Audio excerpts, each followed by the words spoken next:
Lucas, seu capítulo de número 7. Aleluia. Depois eu canto de dia.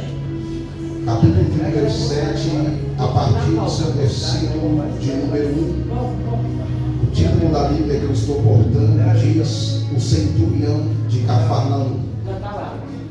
Versículo de número 1 diz assim: E depois de concluir todos esses discursos perante o povo, entrou em Cafarnaum. E o servo de um centurião, a quem muito estimava, estava doente e moribundo. E quando ouviu falar de Jesus, enviou-lhes uns anciãos dos judeus, rogando-lhe que viesse curar o seu servo. E chegando eles junto de Jesus, rogaram-lhe muito, dizendo: É digno de que lhe concedas isto, porque ama a nossa nação, e ele mesmo nos edificou a sinagoga.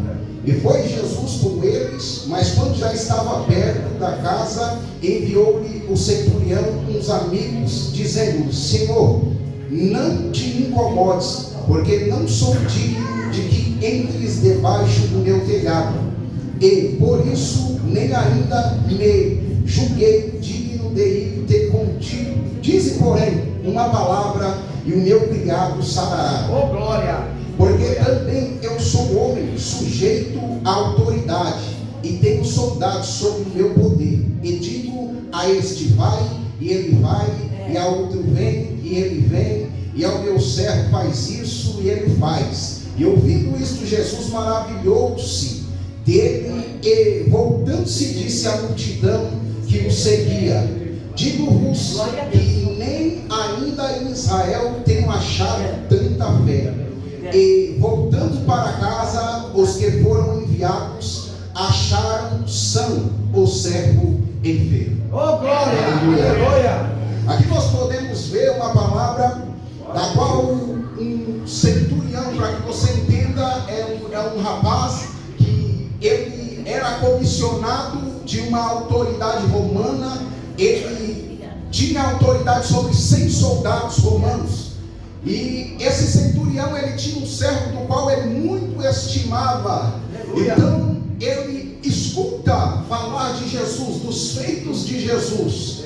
E ele, até mesmo sabendo que Jesus ele tinha poder, capacidade de ajudá-lo, de solucionar o problema daquele seu servo, ele até mesmo manda outros servos irem até Jesus para poder pedir a Jesus que pudesse curar o seu servo. E quando até mesmo Jesus ele está indo de encontro, indo até a casa daquele rapaz, ele ouve que Jesus está próximo e ele manda outros servos irem até Jesus e falar para Jesus: Jesus, eu não sou digno que o Senhor entre na minha casa, mas manda somente uma palavra.